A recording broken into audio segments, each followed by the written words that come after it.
Ladies and gentlemen, welcome to another episode of Money Talks, a conversation with some of the most brilliant minds in business, entrepreneurship, and finance. Today, once again, we are in Singapore, and I am joined by a very special guest. I had the privilege of meeting this guest in Singapore, and I was extremely impressed by his intellect, his wisdom, and I wanted to get the opportunity to have you guys unlock some data sets. Today, I'm joined with my friend, Stuart Tan.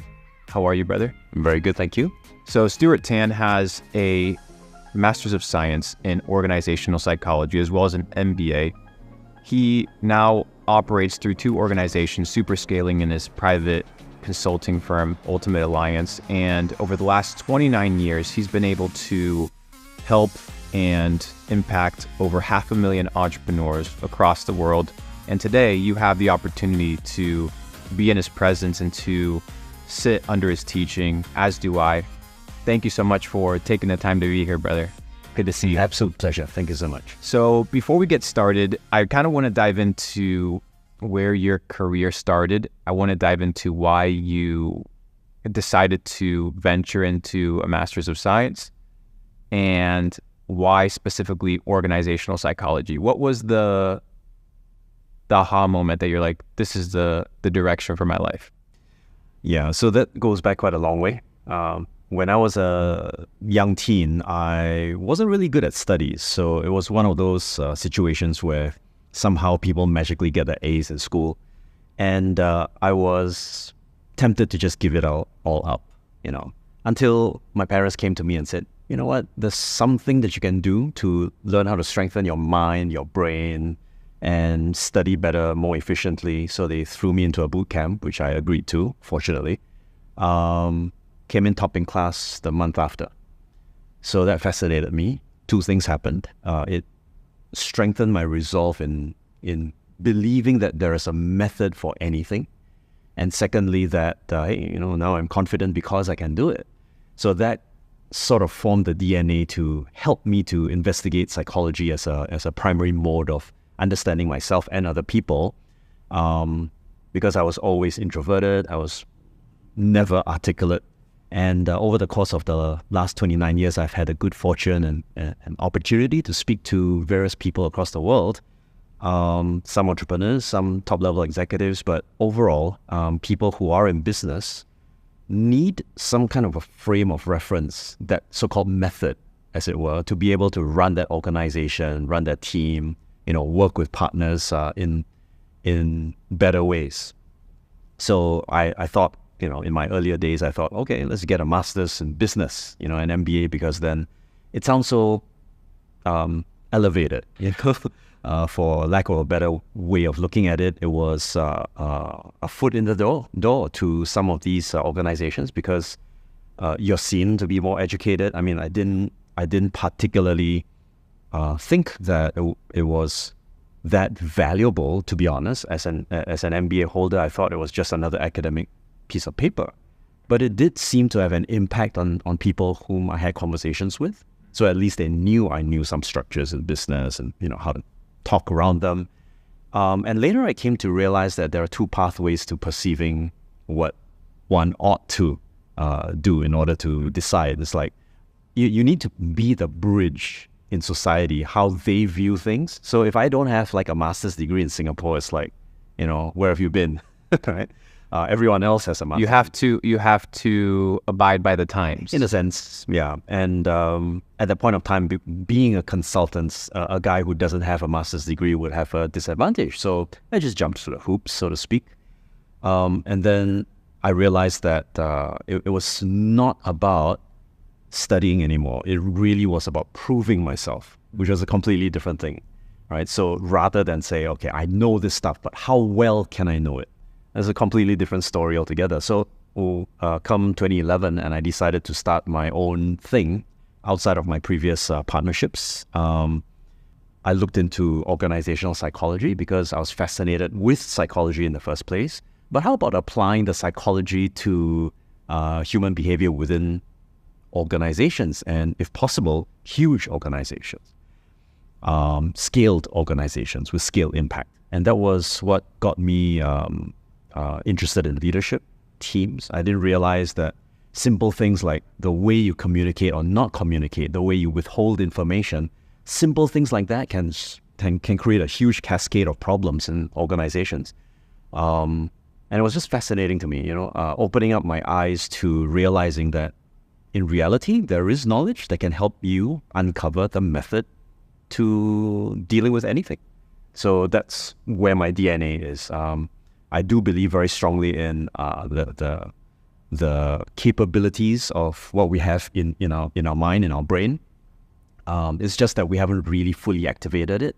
And I don't think anybody has the patience to go through so much complexity, reading tons of books, trying to piece things together. Those things are unlikely to be very palatable to the simple individual. But entrepreneurs, some of them do want practical steps and takeaways, but many of them who are geared towards complexity, they're the ones who'll be able to look at a scaled organization and go like, that's a piece of cake. I agree. I before we get into the entrepreneurs that have big organizations, I wanna address the entrepreneurs that are in the hustle mode. They have maybe 1 or 2 virtual assistants, but we understand that in order for you to scale an organization, you need to understand the framework of how to build an organization, not just from the human resources and hiring process, and this is your job description, this is your role, but understanding that you're dealing with humans, that you're dealing with people with emotions, you're dealing with motivation, you're dealing with people that have intentions. What is a mental framework for a lot of these come-up entrepreneurs that want to build up their organization? Because you only have 24 hours in a day. If you want to grow, you have to have a team. What is a good framework or a good process to begin to build your team? This is not my framework, but I've come across it, and I thought I was quite taken by it because most entrepreneurs start on two ends of what I would consider to be a spectrum, right? They start off with the hustle mode, or they start out with the vision mode. So I either have a big grand vision for something, or I just hustle. And unfortunately, they're not mutually exclusive. They're actually bands on a spectrum that enable business and business experience and leadership experience within small business. So you start off with the hustle, that's fine. Someone's got to start somewhere. Nobody's going to give you $100,000 just to start the business. And once you've got the hustle, you start to see things from one perspective, right? The next level will have to be knowing how to work with people, knowing how to be the kind of leader that can, the small team leader who can look after the people around them. So that's kind of an evolution because you've gone through you've been in the trenches and you know how that feels. So when you have a team, you take care of them because they can shoot better than you, and you elevate yourself to a higher level of team leadership. Beyond that, it's about holding an office in a sense that by the time you are promoted to the level of what is classified as a decent CEO, you have to match and balance impressions, reputation, people's impressions of who they think you are. At the same time, manage your own role and identity. At the same time, manage the brand of the organization. And there are a whole gamut of things to manage. It's no longer just being in the trenches. You're now taken out of it to look at just a blueprint. It's like, who's going to view me negatively and how do I cope with that? You start to look at things from a more distant standpoint. And you are sandwiched, but you need to be able to manage that role well. So just because somebody is good friends with you down in the trenches doesn't mean that they can walk all over you in front of national TV, for example. Just because you are a procurer of a certain kind of service, and this person maybe is really good to you and is responsible for maybe $10 million worth of revenue, referrals, and so on, doesn't make that person any more special or any less special than any other potential customer that may come to you. But you need to manage the impression that happens. So in a sense, it's like putting on a show, but some people might misinterpret that and might think it's about just putting on a show. No, it's about managing the impressions. So once we're in the trenches, we work with people, they see how we work, we understand how that is. We take the leadership by attempting to help people who are in the trenches to do better, and then we manage impressions of other stakeholders within this entire ecosystem. And then vision becomes real, right? Vision without being in trenches is wishful thinking, I guess, you know. So what do you say about a guy who calls himself a strategist who hasn't had like 5 years really hustling? He wouldn't understand what's going on with these guys. So there is the spectrum. And not only in the business sense, but also in the psychological sense, in the morale sense. Absolutely. I agree. There's a lot of people that don't want to get their hands dirty. They want to delegate. Oh, I'm going to build a huge team, because they don't want to work because they don't seem to understand that work isn't just about results, but it's about gaining the knowledge and the experience so that you can sympathize at an IQ, but also at an EQ level with your organization. So you go from managing yourself to managing others to now managing the entire perception of how people perceive the team, because that team is a reflection of who you are. And overall, which I've noticed, especially in the 21st century, the reputation of the CEO has a massive impact with the results of the organization. There was an interesting study that showed that the best performing companies in the stock market were the ones that had the best public persona on social media platforms with the CEOs. Example, Elon Musk, right? He understood how to socially engineer public perception, and he gamified the entire persona that he had built online, that it gave the company revenue and sales that it potentially would not have received. So now that we've kind of addressed, or I'll let you continue flowing your thought based off of scaling to teams, to managing perception. Let's follow through a little bit on that train of thought. Sure. I think as an individual, it's important to look maybe 2 or 3 steps ahead, right? So you might be an individual contributor in, let's say, maybe a social media manager who's a VA just handling stuff like that. What's the next thing that you're going to do? I mean, every individual needs to have an aspiration, but that aspiration comes at a cost. You have to do what you're doing today in anticipation of what's going to happen tomorrow, and therefore take on those responsibilities, right? So part of that means that there is an important focal point of how do I then develop those things. I'm not going to have all the money in the world to go and attend a course or hire 6-figure coaches. It's not going to be possible. So what do? They set up projects to run. They go like, okay, hey, Luke, looks like you've got something that you are interested to do. Can I volunteer for this? I'll do this in my spare time.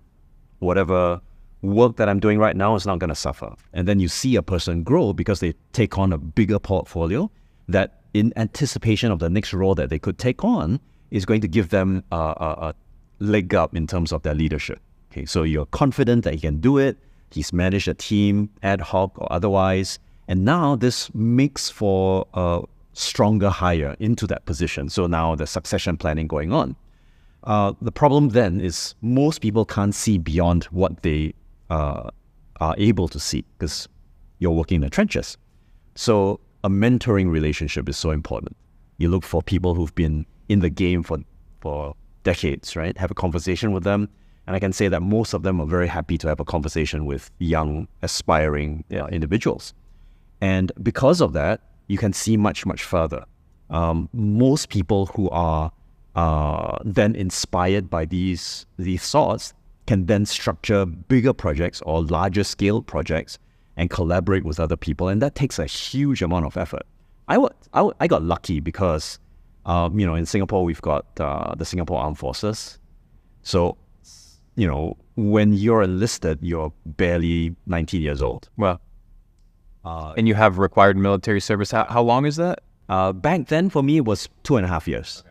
So 2.5 years, I was fortunate because I was apparently, I don't know whether this is because of reputation management, but I was seen as a leader. Don't know where that came from. Maybe it's the psychology, bro. Who knows? Yeah, it might be. I think it's because they saw like, oh, this guy held leadership positions in school before, but literally these were like, you know, as a school leader, what do? You stand by and make sure the guy doesn't, you know, jump his cue at recess, right? So that's not really glorified leadership, but I guess they took it upon themselves to think it was. And I ended up in this really dark state. And it was like, I didn't want to do anything. I didn't want to participate in anything. It was terrifying because they'll wake you up in the middle of the night, you know, throw thunder flashes and stuff like that just to get a rise out of you and put you in a state of terror as if you're like in a war environment. Kind of, not really, but you get what I mean. And we had so many different interesting experiences of being turned out, you know, having to do weird things in the middle of the night, a reverse obstacle course, you know, running up and down hills and stuff like that. In a sense, it was physical toughening. And that was the only thing that I could lean into. And then my mind kind of like went blank because just prior to that, I was in a leadership position where nobody quite respected me in the student organization. So it was depressing, it was terrifying, and it was also very lonely, you know. So that kind of like gave me that patch of darkness to dabble in so that I could start hunting for the light. And the light was, hey, you know, you've got the platform, maximize it. You have to serve in the armed forces, so use whatever you can. I didn't come to that realization until it was a little bit too late. I squandered a little bit of my leadership in my earlier days.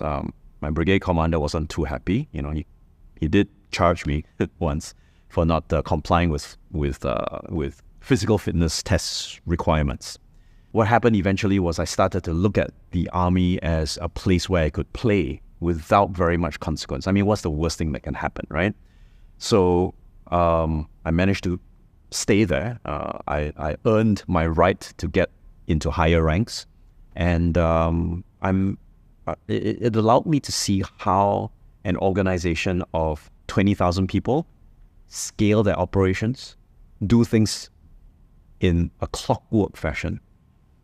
Nobody has huge arguments. They know what the process is. They know what the mission is.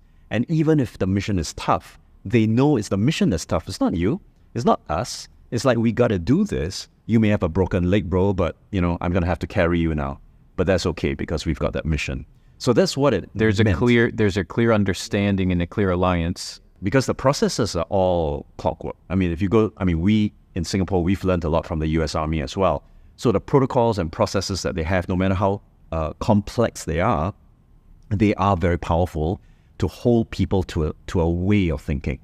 So as people start to get exposed to, okay, I can have like at most maybe a 5 or 7 or 10 man team, but what about going into the army? How about going into large organizations and try to control the chaos that happens there?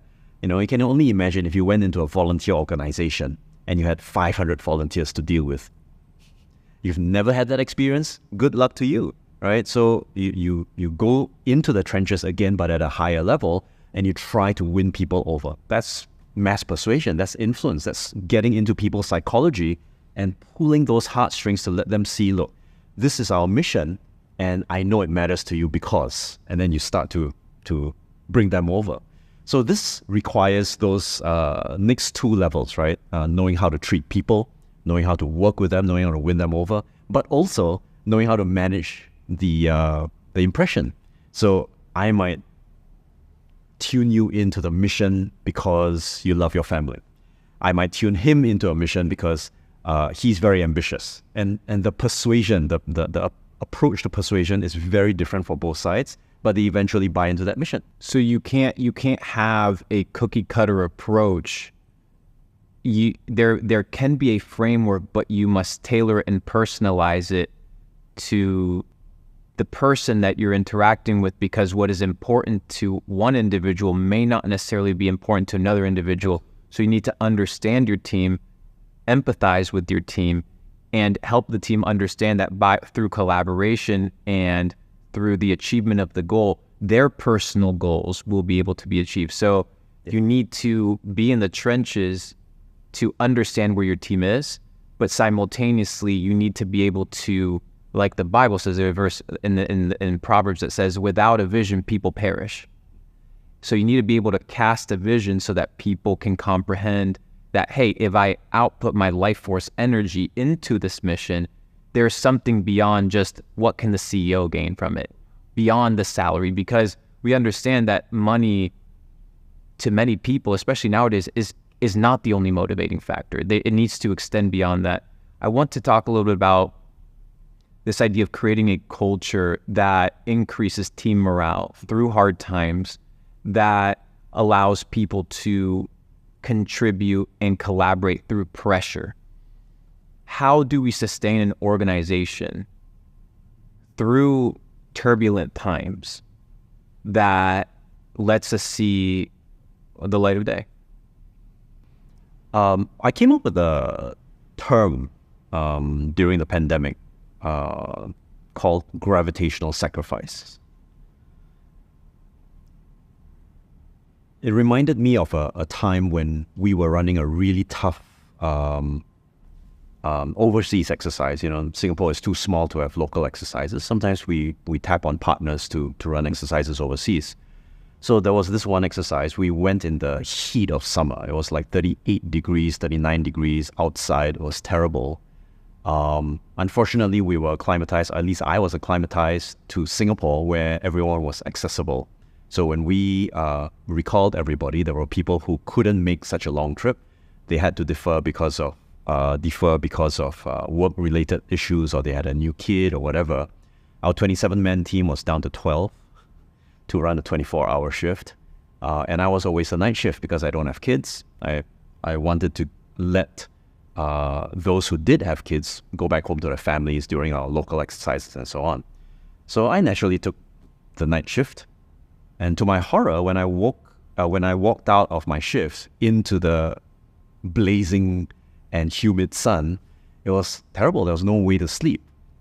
And I took a look at the other 6 who were on my shift, the other 5 who were on my shift, and it was like, guys, you ain't gonna get very much sleep now. All right, make the best out of it. Right. So eventually, the 12-man team became almost like a 24-hour man team, and we slept in pockets of like 45 minutes, half an hour here and there, just simply because of the environment. It was terrible. Most of them were cursing and swearing. You would use up water bottles, just to douse yourself, and then it will just evaporate the next couple of hours, couple of minutes actually. So in a sense, everyone went through hell, and it wasn't helpful that I don't know whether you want to have this cut out, but it's gruesome. It was one of those things where, you're in the field. By right, you dig your shitholes, right? And then you go there and get everything buried, and everything's fine and dandy. Problem is, we're not in our own country anymore, so we had to bring in mobile toilets. 24-hour troops in a mobile toilet, only cleaned at 9 a.m. in the morning, is disaster. Gruesome. It's gruesome. You literally shit hit every wall. Right? So it's terrible. And you can imagine what kind of conditions we were in. It wasn't planned, or I don't think it was designed by the exercise group, but it was just absolutely horrible. So we went through that, and the one thing that mattered the most was that our leaders did not crack under the pressure. It was very tempting to just complain about it, right? I was complaining about it, but my center head was also cursing and swearing at one point. But he did his best to try to mitigate things. Like, he'd go to the nearby shop house to buy some beers for us, cold beer at 2 p.m. in the afternoon is a darn good idea, right? And all of a sudden, just for that moment, your morale is lifted. And people can see that because they've been down in the trenches. You talk about a leader being able to understand other people. It wasn't just about understanding other people. It was literally sitting down and holding the space for them to vent if necessary. The idea that I get feedback, I listen to you deeply. So I learned this from our division commander back then. He is still probably one of the most patient listeners that I've worked with. At 2 a.m. in the morning, he'll walk out, he'll start chatting with the guards on duty and listen to what's the problem. And in the next command staff meeting, he will make mention of the fact that this guy has a good idea or that other soldier has a better way of dealing with these things. And he said, why don't you take a look at it, guys, and implement it? And when these soldiers hear that the idea is going to be implemented, it's such a wonderful awakening, right? It's powerful. And later on, he got posted. He left the army and then he went to join a larger organization, commercial organization. When I first met up with him after about 4 months, he told me he spent his first 2 months just walking around, listening to people. And he had to sit on his hands because there were a lot of things that he heard that he was not happy about. And he had to sit on his hands because he had not given fair thought to everybody who needed a voice. And I think that's the key. You can go through tough times, but if somebody is there to be able to hold the space so that you stabilize through the tough times, then that allows for the bridge of leadership to say, you're still with me, I'm still with you, I'm watching your back, albeit in a different way, but we're moving together, and I'm here. I'm in the trenches with you, even though I'm not supposed to be in the trenches with you, right? And at least for a period of time. And that's a very refreshing thought. It's the kind of leadership by example that is not just about, here, I've achieved this result, you come and achieve the same result as I do. No, it's like, what result do you want to achieve? Let's see what we can do, given the constraints that we have, in order to achieve the same thing. It takes a heck of a lot of courage, it takes a lot of patience, and it takes a lot of energy to be able to do that. It takes a lot of energy to sit and be silent. Oh yeah, that too. Especially not just the action of being silent and listening, but the action of caring. How does an entrepreneur who is now a leader enter a state where, yes, they are under pressure, they commit to not cracking, but they have to deal with the psychological complexities of not having anybody potentially to vent to? How do you create potentially a framework that allows the leader to still be in a healthy state of mind? Do you have accountability partners? Do you have mentors? Do you have a circle of friends? Do you have a hobby that allows you to release? What are some ecosystems that an entrepreneur can vent out into? Because you can't just bottle everything up forever. Yeah. So what does that look like? This will be multivariate, of course. There's no one singular structure. I think if you take a look at it from a personal development standpoint, we're looking at essentially how you hone your character first before you hone the results in the space around you, wherever you are, your environment. So honing character is a function of three key things: your physicality, your emotional self, and your mental self, right? The psychological, cognitive well-being. So these three can only be activated through a series of challenging habits.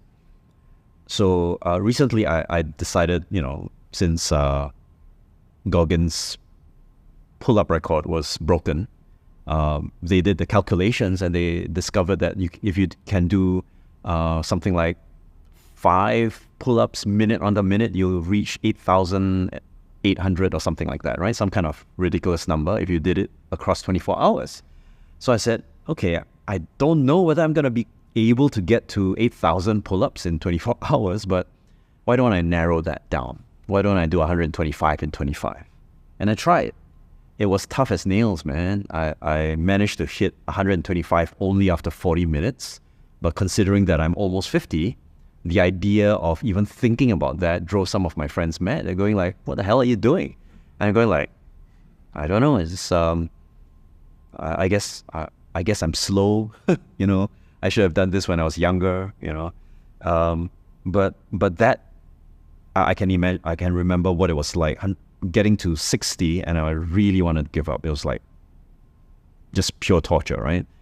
The funny thing was pull-ups later, suddenly the motivation goes. It's like, we're almost there. You know, that kind of a feeling is very hard to come by. And as long as you can hold a space for it, your own personal development can be structured around being in uncomfortable places, at least for a while. At least for a while. You don't have to be there forever, but at least for a while so that you can be down in the trenches in those three areas. Physical workouts help. The emotional side of things, of course, how do we sit down and listen to difficult stories? Different people have different stories. What do you say to someone who has just discovered that he or she has stage 4 terminal cancer? How do you hold the space for that grief, that wanting to give up and all that? And a lot of people think that they have to do something, but sometimes the best thing to do is really sit and hold the space for those emotions to be expressed. But it takes a lot out of an individual, right? How does one manage that emotionality and offload? But we'll talk about that in a short while. Then there's the cognitive side, right? What do you believe that you should not believe? And do you go hunting for those beliefs rather than let it surface and, you know, stab you in the back somewhere where when it matters the most? And rather do you sit down and go like, actually, what do I believe? What are my assumptions of the world? Do I have to be rich in order to have an impact? Do I have to necessarily build the largest or the most powerful base or whatever it is? But even if I do believe it, why? Why is it so important? And by uncovering those assumptions, it helps us to strengthen character where no one else would do it for us. Because I believe very strongly that if we don't do it, then the universe is going to do it for us. So therefore, gravitational sacrifice goes like this. You have to do your own character development. Other people may not have that kind of character development. And therefore, you have to take on their development and show them, don't worry, you've got a tough time, you settle it. I will handle it for you. And at that point of time, it's almost like you couldn't lift a cross, I'll carry it for you, right? And that's where you have gravitas, that pulls people to you. They go like, man, he helped me out of a really tough situation. I'll follow him to my death. Reliability breeds loyalty. Not always. Unfortunately, not always. But it has the opportunity to, and I'm glad that you pushed back on that, but the ability to rely on somebody as a leader, if you are not an innate leader and you are working for somebody, it gives you a higher motivation to, by loyalty, I mean to follow through with the objective that you had set in mind. And I agree with you. Going back to the second point, which you were talking about the mind, you talk about the physical condition, you talk about the mind. I want to talk a little bit about kind of what are some mental models that people can develop, because you're also talking about how you speak to yourself and how you perceive reality to be. And we were addressing this earlier, that many times people think that how they address something, how they perceive something to be, is reality, when the truth is, it is just a construct of reality because it is merely a perception that they hold. I think the conversation is gravitating also again to the idea of perspectives, and being in the trenches allows you to unlock perspectives in data sets and see things not for what you see them to be, but as you gain more perspectives, seeing things more for what they truly are. Going back to the idea of the mind, a lot of people have deceived themselves into mental models that are toxic and that don't allow them to scale healthy organizations, that don't allow them to initially scale personal development to then be able to scale healthy organizations. How does one reprogram those mental models? How does one reprogram those trains of thought? How does one reprogram how they speak to themselves and how they speak to who they are? So there's a lot of research in this area, particularly in self-talk, where sports psychology is concerned. So what has happened in the literature over the last 40 years, it's been that long, I did a little bit of a deep dive there.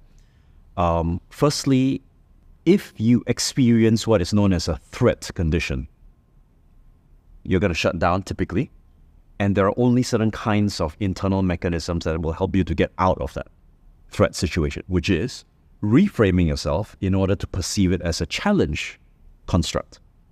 So the problem is, in most situations, people talk themselves down into a threat condition because it's my ego, it's my reputation on the line, it's the stuff that don't quite matter that people kind of like hang on to. And that requires a lot of character growth and character development because let's just say anyone who's made it and lost it all and made it again is probably of a far deeper character.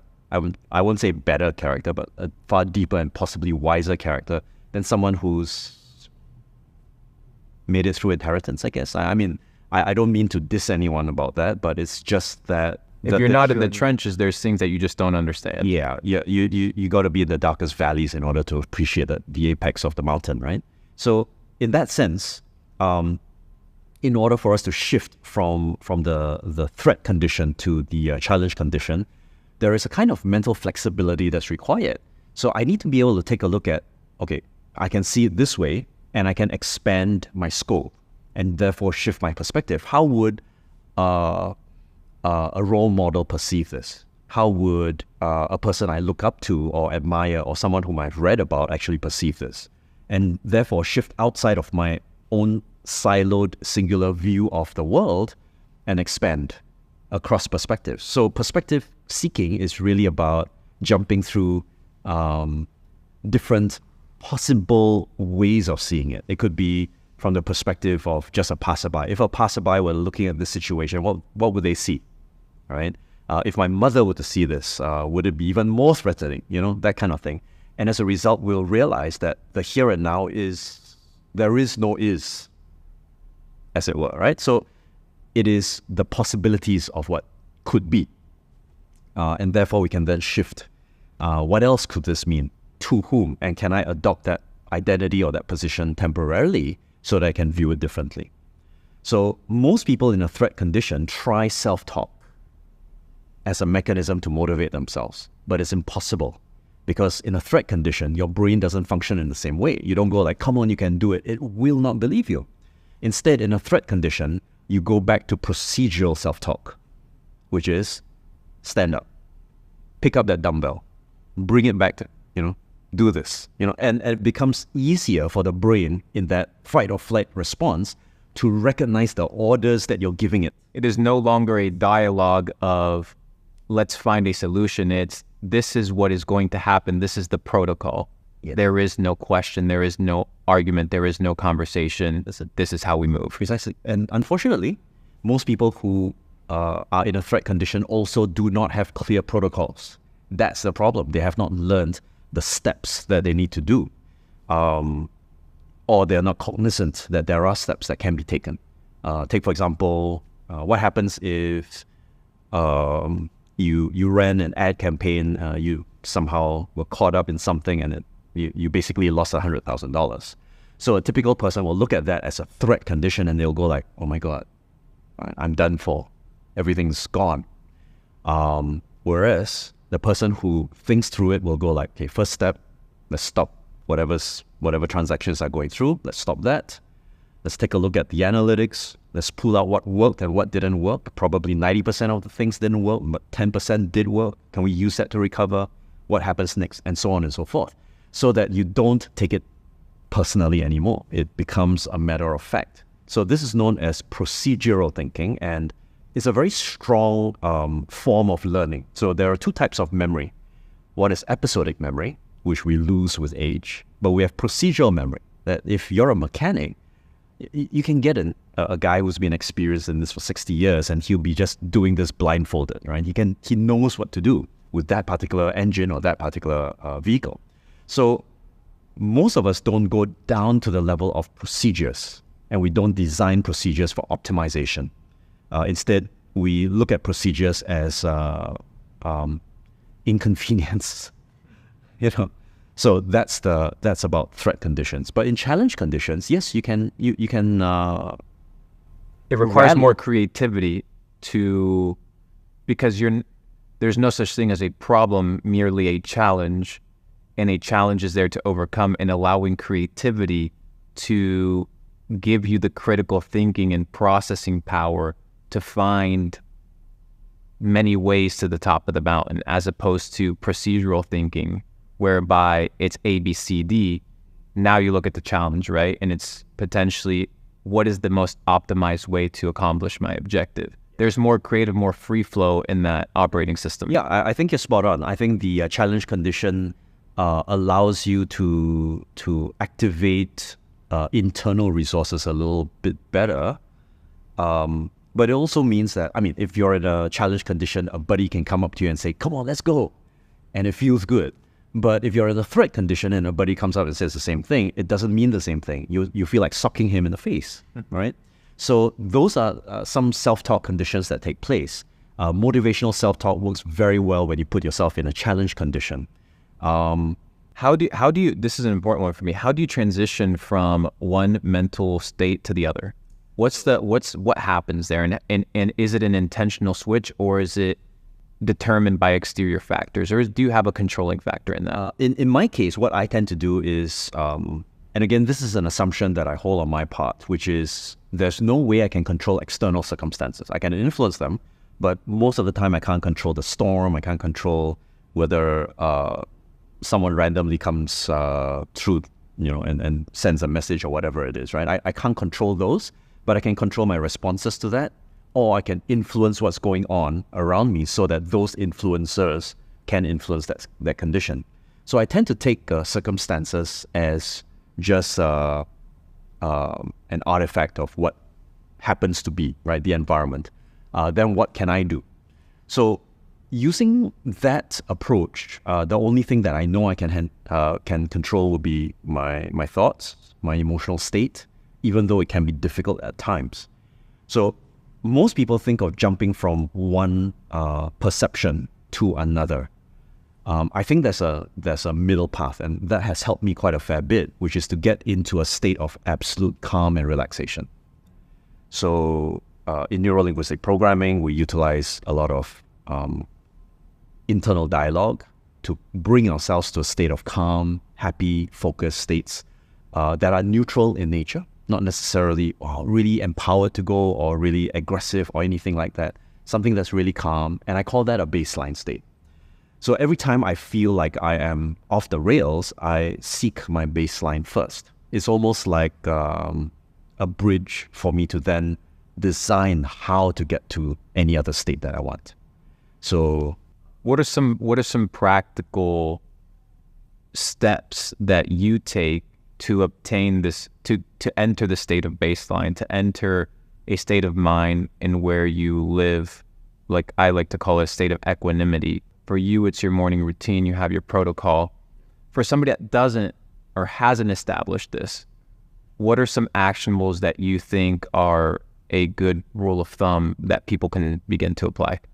It always goes back down to awareness, where you place your awareness and how you place your awareness on your breath. Because breath has, again, psychologically and biologically, breath is always directly related to your brainwave states, and your brainwave states will influence your emotional states. So what you're looking at is bringing down your brainwave from an alpha, or too low when you're just waking up and you're just drowsy, from a theta state, to bring that up to an alpha state at the bare minimum. And the alpha state is characterized by long, deep breaths, similar to what some people in meditation call box breathing. So you count to 4 in one breath up, hold the breath for 4 counts, and then you breathe out in 4 counts, and you continue that cycle in a sort of like a box fashion. So that's one approach, which is very easy to do. Unfortunately, it takes some time to get used to. A more advanced and probably a more instantaneous method to use is anchoring. So in neuro-linguistic programming, what we do is we set up this state, the state of calm, ahead of when we need it. And we sort of install it as if it's like a button, a preset button that we need to press, and the emotional state comes back. So what I usually do, especially when I'm coaching people who do not know how to do this, is I'll get them to go back to the last time where they experienced absolute calm, to revisit that, bring that back into their body. And you can do this if you're following together, you just need to recall a few moments, maybe 2-3 key pivotal moments where you were absolutely calm, where your focus was on one thing. And you'll notice the physiology that you have, the nature of your breathing, and you'll follow that rhythm. Bring that inside of your body so that you can feel it inside of your body. So it's a sort of like a somatic acknowledgement of what's going on inside your body. Do you feel the calm, sort of like a waterfall from your head all the way down to your extremities? Is it like a warmness that's coming down through your body? What does it feel like? And a lot of the time, people think of it as either a light descending from their body or some kind of almost like having a shower and feeling really nice about it. And then they start regulating their breathing and become very mindful of their breathing. And once they're at that state where they're in what they might classify as the peak of calm, if there's such a thing, peak of calm, then they choose an action or a motion that anchors that particular state. So it could be pressing your thumb and index finger together. It could be squeezing your shoulder in a particular way, so that when you break the state and you clear your mind and you do that action once again, it typically reminds you of that feeling. So having triggers that allow you to reactivate or help you guide you back to that state. For me, it's eucalyptus essential oil. Oh, okay. So I'll put a little bit of eucalyptus under my nose, and it allows me to enter a state, or it facilitates entering that state of flow that you speak of. I tend to focus a lot more on things I have immediate control over, because we're not necessarily going to have access to eucalyptus all the time. Sure. So which is why past memories. So the guy who trained me in neuro-linguistic programming, Dr. Richard Bandler, he had one phrase which was very, very intriguing for me. He said, a lot of people wake up and then they feel bad for no reason, right? So in other words, we need to train ourselves to feel good for no good reason. And that's the thing that kind of drives me to look for triggers that put me into good states. Now, granted, it doesn't always work for me all the time, because there are some situations that are unanticipated, overwhelming in nature. So I just need to deal with it as it comes.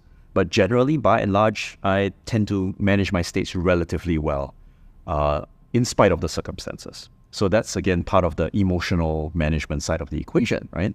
So to be able to get into calm is about looking past, again, we go back to perception. You look past the event. I know there are some people who cannot look past the event because it's like, hey, my brother just murdered my nephew.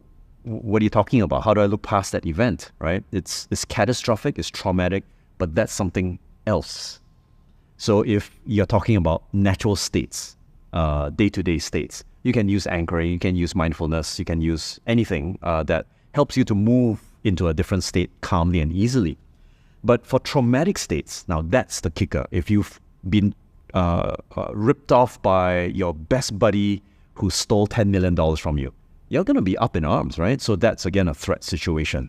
The easiest, lowest hanging fruit for something like that is something called a butterfly hug. It sounds weird, but you sit down, you go like this, you hold the memory of that betrayal or that trauma, and you just do this as quickly as you can. And you hold that for about 40 to 50 taps. And then after that, take in a deep breath, let it go. Try to bring back the same image and then go again.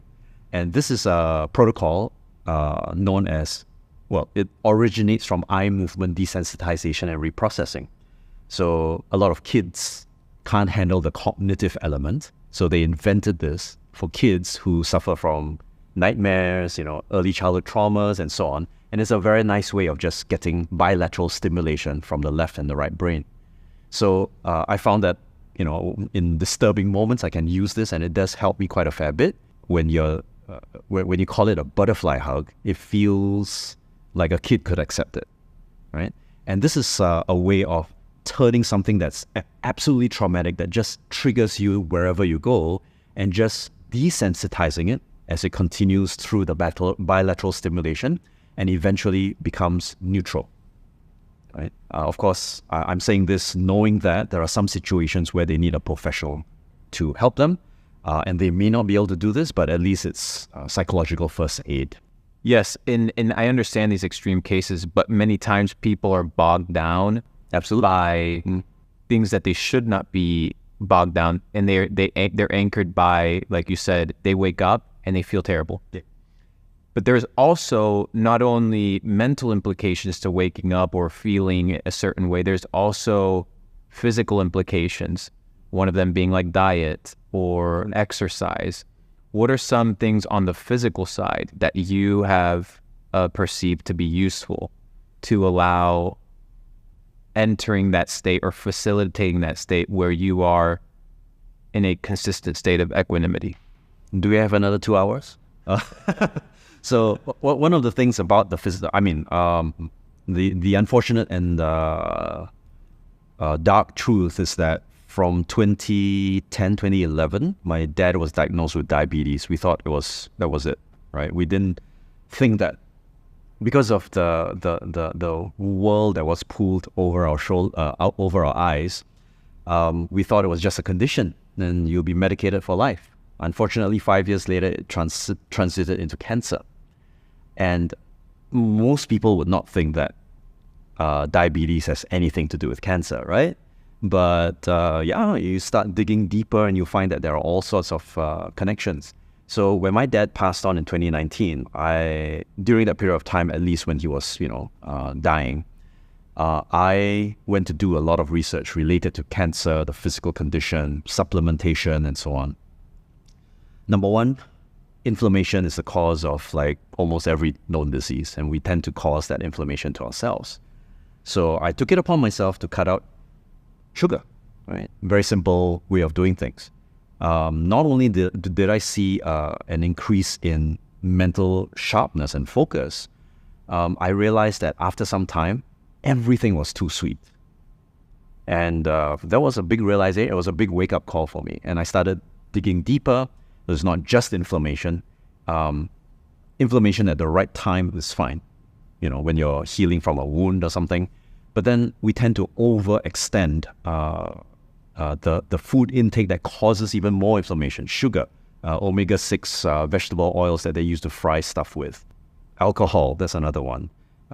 Fruit juice, everybody thinks that's healthy, right? So in studying some of this, I came to realize we need to try to reduce inflammation by increasing anti-inflammatories in our system to a point where we can naturally balance it out. So to my knowledge at this present moment of time, the intricate balance of supplementation is so important. The vitamin C's with the zinc with the magnesium with your electrolytes, potassium, sodium, and magnesium. Your zinc with your vitamin C intake again, depends how well you absorb it, right? So is it liposomal?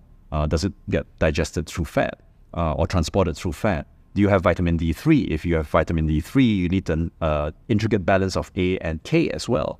So there's all of these. And then if it's liposomal, then it needs to be transported through not omega-6. We do have the ability to produce that. But omega-3s are also necessary for us to manage our overall drop in inflammation and also to transport some of these nutrients into our system.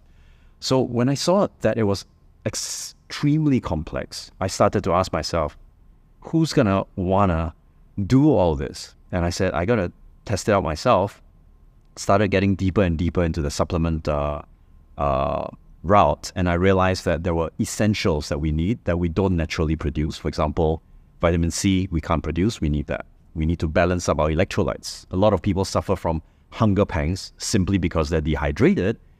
And then they think it's because they're hungry. It's just that you're dehydrated. You got to get your electrolytes, not water. Correct. Electrolytes. That's a very important point. A lot of people drink water, but they're not getting remineralized. Precisely. So it kind of was mind-boggling. My brother's trained medical doctor. He's a pathologist, so he studies cell samples, biopsies, and so on. And when I mentioned all of this to him, he goes like, yeah, they never taught this to us in medical school, of course, right? So, and therein lies the biggest secret of the physicality of managing ourselves. First, you think it's just about supplementation, then it's about the gut, which is responsible for generating energy, is responsible for serotonin regulating levels. So many different things, right? So to be able to enable us to even digest our food, a lot of people say it's the stomach. It's not the stomach. It's a combination of liver, stomach, and the gut. Without these, we're basically dysfunctional. And there's a lot of people, we use terminologies, yet we don't understand that which we say. There's a saying, trust your gut feeling. And many people are not able to trust their gut feeling because they have an unhealthy gut. Yeah, it's already imbalanced. Yeah, thanks for that. When I came to discover that, I realized that a lot of my sleep issues were related to, gut microbiome imbalances. After I tuned that out, sleep like a baby, low energy in the afternoon, also related. Waking up foggy-minded. Yeah, absolutely. Waking up tired, which makes no sense whatsoever, which then, whether people believe it or not, it affects the performance of your business. It affects the performance of your leadership. So like you were talking about, everything is connected. How you are an entrepreneur with your employees is how you are a father to your children, is how you are a spouse to your loved one. It's how you are a son to your parents. So everything is connected because you are still yourself, just in different environments. And the worst thing you can be is a hypocrite, somebody that puts on masks and takes off masks based off of different situations. As we kind of approach the end of this this session, which when I come back to Singapore, we got to do a 2.0 because we have a lot to cover. And I believe that a lot of the people listening are unlocking data sets that are giving them an understanding as to, yes, this is happening to be me, but now I have a solution. Now I have some sort of understanding, not just on the team side, but also on the personal side. What is some advice that has profoundly changed your life that you believe is a necessary data set to get to the next level that you would like to impart? So in 2006, I was at Yannick Silver's event in the UK, and Ted Nicholas, one of the originals in copywriting, fascinating guy. He was 76 and he ran up on stage. I was so taken by that. He was healthy, robust, energetic, and yet humble, And when he came off stage, I went up to him and said, Ted, you've come so far and you've accomplished so much. What advice do you have for somebody who's like me, just kind of starting up and, wanting to go farther? And he said, he paused very deliberately. I remember that moment. He said, you have to elevate your belief to your level of expectation. That was profound to me. I was like, do I not believe myself when I say I want to accomplish this? And a lot of the times I think that's the case. It's like we haven't come to a point where we can galvanize that inner resource, that inner belief to say, this is where we can go and we will go. So that was probably one of the most pivotal. So you received that data set. Yeah. How have you entered a state of mind of belief in your life? So there's some strategies that I use actually for that. In planning for goals, getting to a point where, do I believe that this is good? Do I believe this is doable? And do I believe this is sustainable? So those are three key questions that I will go through in my mind whenever we have some kind of an agenda or an objective. And a lot of the time, before I pour my heart and soul into something, belief is like 25%. I go in with quite a healthy dose of skepticism, and I say, let's test this out. Right? And if it doesn't work, I've been informed. The expectation that I had did not go to waste in that sense, right? So, and I did not have to tussle through too many moments of disbelief or self-doubt or anything like that. But I had to also make sure that whenever I was executing on something, I was clear on what needed to be done.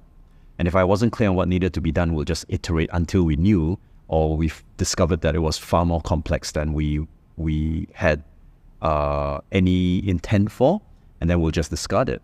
The inner belief, though, can be also amplified. So there's some things which I, on the converse side, it's like I know it's good for me, but when I think of it, I feel so self-doubtful, self-critical,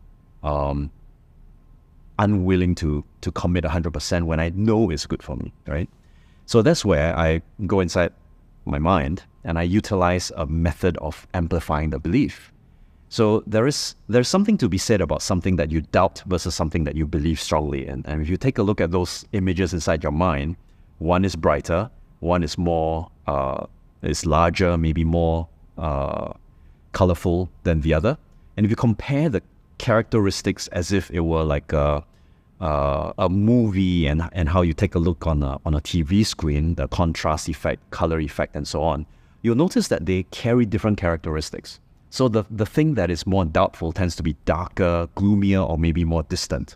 And all I do is I take that, regenerate an image of what I would like to believe instead, make it brighter, bigger, more lifelike, and more real. And then I simply utilize something known as a switch pattern. So I'll take the old belief, and then I'll send this out, and I'll send in the image of the belief that I want to have at that level of intensity. So to a point where I have now raised my level of belief to the level that is appropriate for taking this kind of action. And it's a very, very deliberate effort. It comes with my initial morning reflection, getting myself down to the calm state. Once I've got my to-do list, I take a look at what needs to be done and I go like, okay, let's get these done. And then there'll be one chunk which is like, do I really have to? So I have a choice. I can either let it go or go at it, right? So I'll usually set up triggers that will enable my shift of belief inside my mind automatically. Wow. Stuart, thank you, brother, for the time. I look forward for a 2.0. I've been a student in this session, and I look forward to acquiring more data sets. Thank you for the time, brother. My pleasure. Ladies and gentlemen, that is another episode of Money Talks. Hope you guys enjoyed. We'll see you guys on the next one.